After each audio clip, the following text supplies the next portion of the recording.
ഇന്ന് നമ്മുടെ അബ്യൂ മരത്തിൽ കുറച്ച് അബ്യൂ ഫ്രൂട്ടുകളൊക്കെ പാകമായി നിൽക്കണ്ടായിരുന്നു. അപ്പോൾ രാവിലെ തന്നെ ഞാൻ കുട്ടികളൊക്കെ സ്കൂളിലേക്ക് പോകാനായിട്ട് ഡ്രസ്സ് മാറി കഴിഞ്ഞതിന് ശേഷം അവരോട് പറഞ്ഞു നമുക്ക് 2 അബ്യൂ ഫ്രൂട്ട് പോയി പറിച്ചാലോ എന്ന് പറഞ്ഞു കഴിഞ്ഞിട്ട് അവരെയും കൂട്ടിക്കൊണ്ട് പോയതാട്ടാ. ഇത് ജൈൻറ്റ് നിപ്പിൾ ടൈപ്പ് എന്ന് പറഞ്ഞൊരു വെറൈറ്റിയാണ്. അത് കാരണം അത്യാവശ്യം നല്ല വെയിറ്റ് ഉണ്ടാവും. ഒരു ഫ്രൂട്ട് തന്നെ 1 കിലോക്കൊക്കെ മേലേക്ക് ഇതിൻ്റെ വെയിറ്റ് വരാറുണ്ട് കേട്ടോ.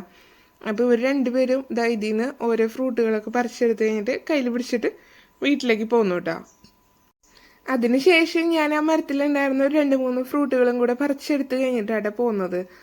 അപ്പം ഈ ഫ്രൂട്ട് അത്യാവശ്യം ഗ്രീൻ കളറൊക്കെ പോയി കഴിഞ്ഞിട്ട് നല്ല യെല്ലോ കളറിലേക്ക് ആകുന്ന സമയത്താണ് ഞാൻ പറിച്ചെടുക്കാറ്. ചെറിയൊരു ഗ്രീൻ കളർ മാത്രമേ ഇതിനുള്ളൂ, ബാക്കിയൊക്കെ അത്യാവശ്യം നല്ല പഴുത്തിട്ടുണ്ട്.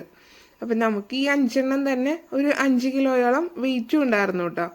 ഞാനപ്പോൾ അതിൽ നിന്ന് ഒരെണ്ണം എടുത്തിട്ട് ഇങ്ങനെ വെയിറ്റ് നോക്കിയ സമയത്ത് തന്നെ 1100 ഗ്രാമോളം ഈ ഒരു ഫ്രൂട്ടിന് മാത്രം വെയിറ്റ് ഉണ്ടായിരുന്നു കേട്ടോ. സാധാരണ അബ്യൂ ഫ്രൂട്ടൊന്നും നമുക്ക് ഇത്രയ്ക്ക് അധികം വെയിറ്റ് കിട്ടാറില്ല. ഈ ഒരു വെറൈറ്റിക്ക് മാത്രമാണ് ഇത്രയ്ക്ക് വെയിറ്റ് കിട്ടാറുള്ളൂ.